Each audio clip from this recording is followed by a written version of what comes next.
Lyca production Subaskaran தயாரிப்பில் அறிமுக இயக்குனர் AR ஜீவா இயக்கத்தில் அனுபமா பரமேஸ்வரன் நடிப்பில் லாக்டவுன் ஜனவரி 30 முதல் திரையரங்குகளில். ரஜினிகாந்த் அவர் ரொம்ப தெளிவா சொல்றாரு இல்லையா, பாஜக இதுல ரோல் பிளே பண்ணல அப்படின்னும் பொழுது விடுதலை சிறுத்தைகள் கட்சியினுடைய தலைவர் திருமாவளவனோ அல்லது திமுகவினுடைய கூட்டணி கட்சியில் இருக்கக்கூடிய தலைவர்களோ அதிமுகவுடைய உட்கட்சி விவகாரங்களில் பாஜக தலையிடாது, அதற்கான ஏதாவது எவிடன்ஸ் இருக்குதா அப்படின்னு கேட்கும்பொழுது ஏன் தொடர்ச்சியாக பாஜக தான் இயக்குது, பாஜக தான் வியூகம் வைக்குது அப்படின்ற ஏன் இந்த இந்த இந்த பாலிடிக்ஸை பண்றீங்க?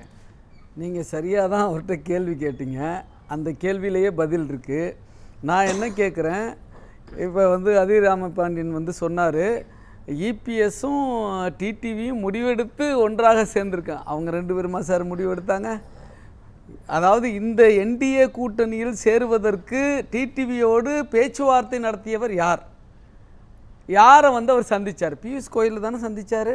அதுக்கு முன்னாடி போய் அமித்ஷாவை தானே சந்திச்சுட்டு வந்தார் டெல்லியில் போயிட்டு. அப்போ இவங்க தான் அதையும் சொல்கிறாரு, யார் சந்திச்சாங்களோ அவங்க அதிமுக கூட வரணும்னு சந்திச்சாங்களா, அதிமுக கூட கூட்டணி வைக்கணும்னு சந்திச்சாங்க? சார் கூட்டணியே நான் வைக்க மாட்டேன்னு தானே சொன்னார் டிடிவி. என்ன அறிவிச்சாரு சார்? 2021 அதுக்கான டெஸ்ட் வந்துச்சுன்னு சொன்னார் சார். நேற்றுக்கு செய்தியாளர் சந்திக்கும் பொழுது 2021 இதுக்கான ஒரு ஆப்ஷன் வந்துச்சு, அப்போ நடக்கல, 2026 நடக்குது, அதுல என்ன பிரச்சனைன்றாரு. அப்படியெல்லாம் கிடையாது. 2021 இந்த கூட்டணி கூட சேர்க்க கூடாது என்று சொன்னவர் தான் இபிஎஸ். எங்க சொன்னார்? பிஜேபி கிட்ட, அமித்ஷா கிட்ட. அமித்ஷா 60 சீட் கேட்டார் சார். ஆமா சார். சார் என்ன ஆதாரம் கொடுக்கணும்? ரொம்ப எளிமை ரஜினி, ரொம்ப எளிமை. அதாவது ஒரு விஷயம், கூட்டணியாக சேர்ந்ததுல என்ன பிரச்சனை வருது, என்ன சிக்கல் சார்? கூட்டணியாக சேர்ந்தது ரைட்டு. ஏன் கூட்டணியாக நீங்க சேர்க்க மாட்டேன்றீங்க 2021? 2021 உட்கட்சி பிரச்சனை, அதிமுக உட்கட்சி பிரச்சனை அல்ல இது. இது பிஜேபி நடத்துகிற செயல்கள். என்ன கேக்குறாரு, என்ன ஆதாரம் இருக்கு உங்ககிட்ட? சார் பிஜேபி தான் கீ ரோல் ப்ளே பண்ணுது, பிஜேபி தான் இயக்குது அப்படினா என்ன ஆதாரம் இருக்கு? உங்களுக்கு தெரிஞ்ச செய்தியை சொல்றேன். 60 சீட்டு 2021 கேட்டார்களா இல்லையா? அந்த 60 சீட்ல டிடிவிக்கு நான் சீட்டை ஒதுக்கி கொடுக்குறேன்னு சொன்னாங்களா இல்லையா? அதற்கு யார் சொன்னது? 60 சீட் கேட்டாங்கன்னு வச்சீங்களா? இல்ல 60 சீட் கேட்டிருக்காங்க. பாஜக கேட்டது. அது ஒரு பக்கம். யார்? தமிழிசை சவுந்தரராஜன் பிரஸ் மீட் பண்ணாங்களா? அண்ணாமலை பிரஸ் மீட் பண்ணாரா? இப்போ நயினார் நாகேந்திரன் கண்ணாடி தேவை. அப்ப எல்லாருமே பிஜேபி இல்ல இப்படிதான் பேச்சுவார்த்தை நடத்தியது என்பது அரசியல் உலகத்திற்கு அத்தனை பேருக்கு தெரியும். அது இண்டோர். அது மட்டுமல்ல, அதை விடுங்க, அது மட்டுமல்ல, இன்னைக்கு நடக்கிறது விஷயம் என்ன சார்? இன்னைக்கு நீங்க மேடையில் ஏறின பிறகு அண்ணங்கிறதும் தம்பிங்கிறதும் அம்மாவுக்கும் கீழே நாங்கள் 2 பேரும் பையன் தான் சொல்றதும் நீங்க நடக்குது ரைட்டு. அம்மாவுக்கு கீழே 2 பேரும் பையன் தானே, ஒரே வீட்டில் இருக்க வேண்டியதானே? ஏன் அவர் வேற சார்? அதுதானே பிரச்சனை. இவர் எதுக்கு அமமுக எதுக்கு சார் தொடங்கினாரு? இப்படி கேக்குறேன். சரி சார், மதிமுக எதுக்கு தொடங்கப்பட்டது? மதிமுக எதுக்கு தொடங்கப்பட்டது சார்? மதிமுக தொடங்கி அவங்க தனியா மதிமுக தொடங்கப்பட்டதுக்கான காரணம் என்ன? மதிமுக தொடங்கப்பட்டது அவர்கள் திமுக முரண்பட்டு தொடங்கினாங்க, அது வேற. ஆனா அமமுக இதுக்கு வேற விஷயம் இருக்குதுல்ல. அமமுக தொடங்கப்பட்டது நோக்கம் அதிமுகவை நாங்கள் மீட்டெடுக்க போகிறோம் என்றுதான். அதே போல ஓபிஎஸும் நீங்க தொண்டர்கள் அதிமுக தொண்டர்கள் மீட்பு குழு மீட்பு கழகமாக மாத்திருக்கிறாரு அதிமுகவை மீட்டெடுப்பதற்கு. சரி, நீங்க சொல்றீங்க. இல்ல மதிமுக தொடங்கப்பட்ட பொழுது வைகோ என்ன ஸ்டேட்மெண்ட் சொன்னார்? என்ன ஸ்டேட்மெண்ட் சொன்னார்? மறைந்த முதலமைச்சர் கருணாநிதி என்ன சொன்னாரு?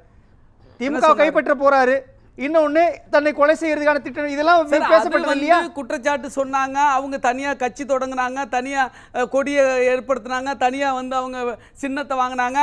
ஆனா நான் போய் அது பிரச்சனை திமுக வெளியில போறதுக்கு முன்னாடி இருந்த பிரச்சனை. ரஜினிகாந்த் ரொம்ப எளிமைதான் கேள்வி. மதிமுகவை அங்கீகரிக்கக்கூடிய ரஜினிகாந்த் ஏன் அமமுகவை அங்கீகரிக்க மாட்டேன்றாரு? 2 பேரோட ஸ்டாண்ட் தானே. ஒரு விஷயத்தை நான் தெளிவுபடுத்துறேன். அதாவது என்னன்னா, நீங்க சொன்ன மாதிரி அது பிரச்சனை இருந்தது தான், நான் மறுக்கல. ஆனா அவங்க திமுகவில இருந்து வெளியேறின பிறகு, அவர் வேறு கட்சி தொடங்கின பிறகு அந்த பிரச்சனை கிடையாது. ஆனா இங்க என்ன பிரச்சனைனா, வேறு கட்சி தொடங்கிய பிறகும் நாங்க இபிஎஸ் ஏத்துக்க முடியாது, இபிஎஸ் பொதுச் செயலாளர் ஏத்துக்க முடியாது, உலகத்திலேயே துரோகத்திற்கு நோபல் பரிசு கொடுக்க வேண்டும் என்று சொன்னால் இபிஎஸ்க்கு தான் கொடுக்கணும், இபிஎஸ் முதலமைச்சர் கேண்டிடேட்டா இருந்தாக்கா அந்த கூட்டணிக்குள் நான் போக மாட்டேன் என்று நேற்று வரை சொன்னது யார்? எப்படி திடீர்னு ஒரு நாள்ல கூட்டணிக்கு மாறினாங்க? அதுல என்ன சூட்சமம் நடந்தது?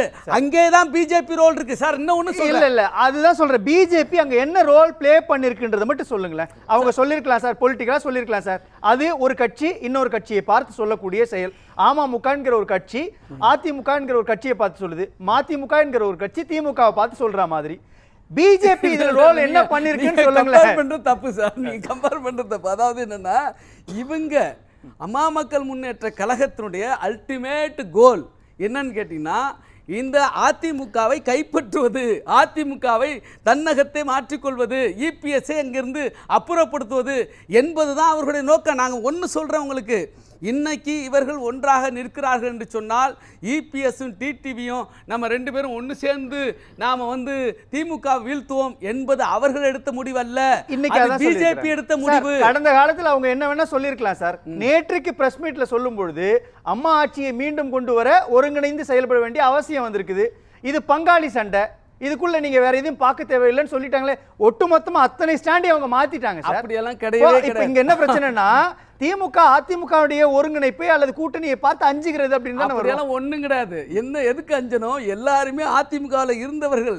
4 பேர் அதிமுகவில் இருந்து 4 பேர் பிரிஞ்சு போய் 4 பேர் ஒன்று சேர்ந்தாக்க அது பலம் பெற்றது அர்த்தமா? அங்கதான் என்னன்னா 2021 திமுகவுடைய வெற்றி என்பது அதிமுகவுடைய பிளவு காரணம். இப்ப அதிமுக ஒருங்கிணைந்திருக்கு ஏதோ ஒரு வகையில அப்படின்றப்ப திமுக அச்சப்படும் இல்லையா? அதிமுக ஒருங்கிணையில இன்னைக்கு வந்து டிடிவியோட முடிவை எதிர்த்து டிடிவி கிட்ட இருந்த எல்லா தொண்டர்களும் வெளியேறிட்டு இருக்காங்க. துணை பொதுச் செயலாளர் மாணிக்க ராஜா கூட வெளியேறிட்டாரு. ஓபிஎஸ் இருந்து எல்லாரும் வெளியேறி போயிட்டு இருக்கிறாங்க. நீங்க வந்து இந்த இணைவை அவர்கள் பக்கத்தில் இருக்க தொண்டர்கள் ஏற்கவில்லை. அது மட்டுமல்ல, இது உண்மையான இணைப்பு கிடையாது, இது சந்தர்ப்பவாத இணைப்பு. இவர் வந்து சிரித்தாலும் அவர் கையில் ஓபிஎஸ் இபிஎஸ் முதுகில் குத்துவதற்கு டிடிவி தயாராக இருக்கிறார். அந்த அரசியலை தான் திரும்ப திரும்ப திமுக பண்ணுது. தயாராக இருக்கிறார். ரெண்டு பேரும் பக்கத்துல உட்கார்ந்தாங்க சார். பரஸ்பரம் பகை கொண்டு இல்ல திரும்பவும் சொல்றேன், அதிமுகவுடைய உட்கட்சி பிரச்சனைனே சொல்லிட்டு இருக்கீங்க. ரெண்டு பேரும் பிரஸ் மீட் ஒண்ணா கொடுத்துட்டாங்க சார். சார் திரும்பவும் திமுக அதனுடைய கூட்டணிகள் நீங்க அந்த அரசியலை பண்றீங்க. மாஸ்டர் சொல்றாரு சார், வந்து இங்க இவங்க ரெண்டு கேடர்ஸ் கேட்டு தானே ஆகணும். யார் மாஸ்டர்? BJP master. மாஸ்டர் ஆட்டிக்கும் போது இந்த நிமிடம் ரஜினிகாந்த் அதுக்கான ஆதாரத்தை கொடுக்கணும். என்ன சார் ஆதாரம்? பாஜக இயக்குகிறது அல்லது மோடி அமித்ஷா தான் இதை சொல்லி செய்யறாங்க அப்படின்றதுக்கான ஆதாரத்தை. ஒரே கேள்வி, யார் சார் பேச்சுவார்த்தை நடத்தினா? யாருக்கிட்ட சார் வந்து சேர்ந்தாரு? ஏடிஎம்கே இங்க வந்து தமிழ்நாட்டில் ஏடிஎம்கே தானே கூட்டணிக்கு தலைமையா இருக்கணும். ஏடிஎம்கே கூட்டணிக்கு தலைமையா இருக்கா? சரி, ஏடிஎம்கே தலைமையில் ஆட்சி அமைப்போம்னு மனம் வந்து டிடிவி போய் வந்து இபிஎஸ் சந்திச்சாரா? நாம் 2 பேரும் சேர்ந்து நாம் அம்மாவுடைய பிள்ளைகள் நாம் வந்து பயணிப்போம், இந்த தேர்தலில் திமுகவை எதிரே வீழ்த்துவோம் என்று சந்தித்தாரா? அல்லது இபிஎஸ் அழைப்பு விடுத்தாரா டிடிவிக்கு? நீங்கள் அப்படியே நடக்கல. கூட்டணி ஒருங்கிணைக்கிறதான்றதா சார் பிரச்சனை. அப்படின்னா யார் ஒருங்கிணைத்தா? அதான் கேள்வி. யார் வேணா ஒருங்கிணைக்கலாம். உங்க கேள்விக்கு நான் பதில் சொல்லிடுறேன். அதுதான் பிஜேபி ஒருங்கிணைக்குன்னு நாங்க சொல்றோம். அதான் தப்பு. ஒருங்கிணைச்ச என்ன தப்பு? அதை ஒத்துங்க. இல்ல ஒத்துக்கிட்டீங்க. ஒருங்கிணைச்ச என்ன தப்பு? வராது. என்ன சார்? இல்ல ஒருங்கிணைச்சா என்ன தப்புன்னு கேக்குறேன். அப்ப உங்களுக்குள்ள இணக்கம் என்பது உங்களுக்குள்ள இல்ல, பிஜேபி நிர்பந்தத்தில் இருக்கீங்க. இல்ல சார், அவங்களுடைய இலக்கு வெற்றி சார். ஒரு விஷயம், வெற்றிக்கு யார் வேணா ஒருங்கிணைக்கலாம், இவங்க தான் ஒருங்கிணைக்கணும் எதுவும் இல்ல. நீங்க ஒரு விஷயம் நீங்க புரிஞ்சுங்க, பிஜேபி கிட்ட ஏடிஎம்கே வந்து கூட்டணி சேர்ந்தது நிர்பந்தம் சார். வந்து இபிஎஸ் மிரட்டி தான், இபிஎஸ் வந்து வாயை பொத்தி கையை கட்டி உட்கார வச்சுதான் ஐடிசி சோலாவில் அமித்ஷா கூட்டணி அறிவித்தார். ஒரே ஒரு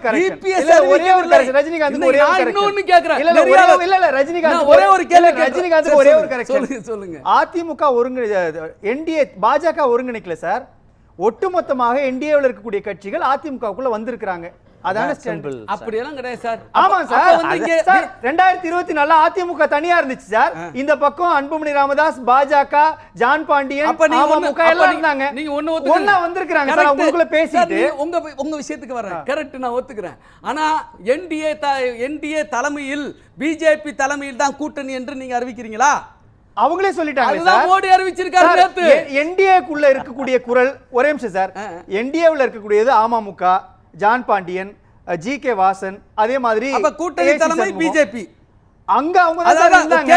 2024 அவங்க தான் இருந்தாங்க. இப்ப மொத்தமா வந்து அதிமுக தலைமையை ஏத்துக்கிட்டு நாங்க தேர்தலை சந்திக்கிறோம் சொல்றாங்க. அதிமுக தலைமை ஏத்துக்கிட்டல்ல, அதிமுக தலைமை ஏத்துக்கிட்டல்ல, பிஜேபி தலைமை ஏத்துக்கிட்டு சார் நேத்துக்கு சொல்லிட்டாங்க சார். டாக்டர் அன்புமணி ராமதாஸோட ஸ்பீச் பாத்தீங்களா? அவர் சொல்லிட்டாரு சார். மோடி என்ன பேசினாரு? சரி இத கூட விடுங்க. நேத்து நிகழ்வு கூட விடுங்க. நான் ஒண்ணே ஒண்ணு சொல்றேன். நேத்து நிகழ்வு ஒரு செய்தி. மோடி அப்படி இல்லன்னு சொன்னாரு. பாட்டாளி மக்கள் கட்சி இபிஎஸ் சந்தித்த பொழுது ரெண்டு பேரும் பிரஸ் மீட் பண்ணாங்க. அதுல அன்புமணி ராமதாஸோட ஸ்டாண்ட் என்ன சார்? என்ன சொன்னாரு?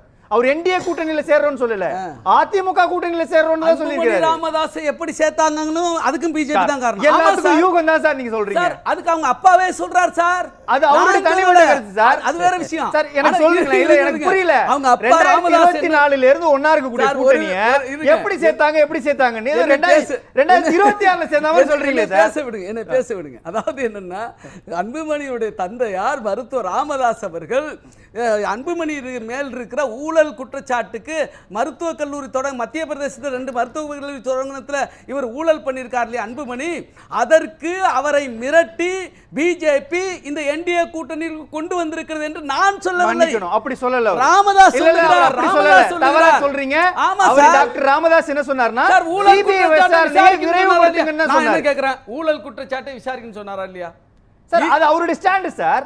அதுதான் இங்க விஷயம். இங்க நடக்கிறது அதுதான். நான் இன்னொன்னு உங்களுக்கு சொல்றேன் சார். மோடி நேத்து பேசும்பொழுது டபுள் என்ஜின் பத்தி நீங்க கேட்டுக்கிட்டே இருந்தீங்க. டபுள் என்ஜின் பத்தி மோடி தெளிவா சொல்லிட்டு போயிட்டாரு. ஒரு இடத்துல கூட ஏடிஎம்கே ரெஜிம் ஆட்சி அமைக்கும் சொல்லல அவரு. இந்த தமிழ்நாட்டில் பிஜேபி என்டிஏ ஆட்சி அமைக்கும் என்றுதான் சொன்னார். இல்ல பிஜேபி என்டிஏ ஆட்சி அமைக்கும் எங்க சொன்னாருங்க சார்? இந்த மாதிரி இல்ல அப்படி அந்த சொன்ன பிஜேபி என்டிஏ ஆட்சி அமைக்கும் சொல்லியிருந்தாருன்னா அதை எடுத்து காமிங்க பாப்பா. அப்படி ஒரு வார்த்தை கூட என்டிஏ என்பதை தவிர அதில் எந்த கட்சியின் பெயரை குறிப்பிடல. அதைத்தான் சொல்றேன், பொய் சொல்லாதீங்கன்னு சொல்றேன். தமிழ்நாடு நான் ரெக்கார்டு வச்சிருக்கேன் சார். இப்ப எடுத்து காமிப்போங்க. அதுல எங்கேயாவது பிஜேபி என்டிஏ சார் அவர் எந்த தனிப்பட்ட கட்சியின் பெயரையும் அதுல சொல்லவில்லை. வேற என்ன சொன்னார் சொல்லுங்க. வேற என்ன சொன்னார்? என்டிஏ கூட்டணி ஆட்சி அமைக்கும்னு சொன்னாரு. பிஜேபி என்டிஏ கூட்டணி இவங்களோட காதுகள்ல என்ன விழுந்திருக்கு அப்படிங்கறது அமைப்பதற்கு ஆட்சி அமைப்பதற்கு நீங்கள் வாக்களிக்க வேண்டும் என்று சொன்னார். நான் சொல்றேன் அதிவீர ராம பாண்டியனுக்கு நான் சொல்றேன் ஏடிஎம்கே என்று ஒரு இடத்தில் கூட அவர் சார் என்டிஏ சொன்னார். நான் சொல்றேன் ஏடிஎம்கே சொல்லல. என்டிஏ மிக தெளிவாக சொல்லி என்டிஏ ஆட்சி அமைக்கும் என்று சொன்னார். சரி அதுதான் சார் நேத்து ஆதாரம் கேக்குறார் சார். இல்ல சார் அவர் ஆதாரம் சொன்னதுக்கு ஒரு இல்ல சார் இந்த டிபேட் முடியறது ஒரு பீஸ் ஆஃப் எவிடன்ஸ் என்ன சார் டிபேட் முடியறதுக்குள்ள இப்ப காட்றேன் சார். சார் காட்டுங்க. நீங்க மோடியோட ஸ்பீச் எடுத்து பாருங்க சார். நீங்க அத நான் காட்ட சொல்றேன். வெயிட் a minute நான் இருங்க இப்ப நான் காட்றேன் இருங்க சார். என்ன சார் நீங்க நேத்து முழுக்க ஆதாரத்தோட வாங்க. நான் வந்துறேன். நான் ஆதாரத்தை